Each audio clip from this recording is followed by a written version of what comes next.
Arizona 1885. Rok po prestrelke v OK Corral prišiel do Rio Bravo najväčší šerif na západe Wyatt Earp.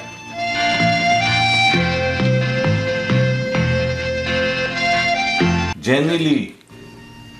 Áno, aj vy ste skvelí, Wyatt Earp.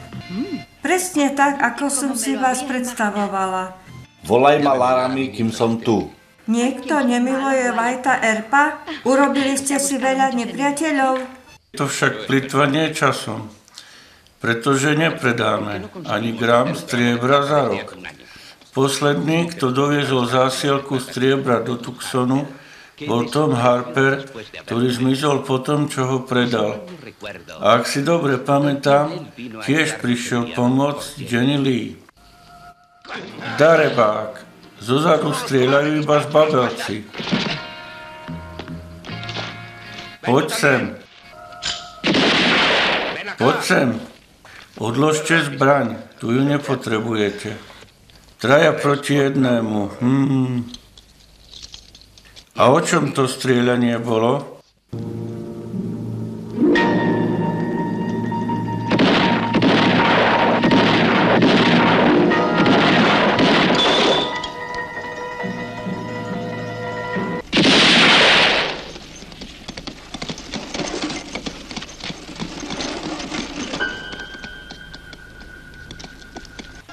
Ak ste sa rozhodli odísť, poponáhľajte sa, lebo sa rozplačem. Nie je to také zlé.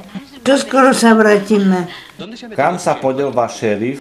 Myslím si, že sa utešuje fľaškou whisky. Na zdravie zaľúbencov. Nie, šerif. Dovidenia, šerif. Ako vidím, asi prestaneš piť.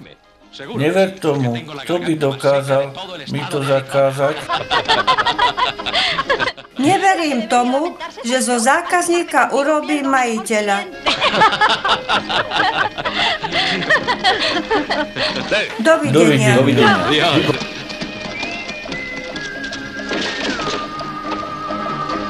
Slovenské titulky čítali Eva Čobejová, Božena Sobotová, magister Igor Macej a Jozef Strišovský.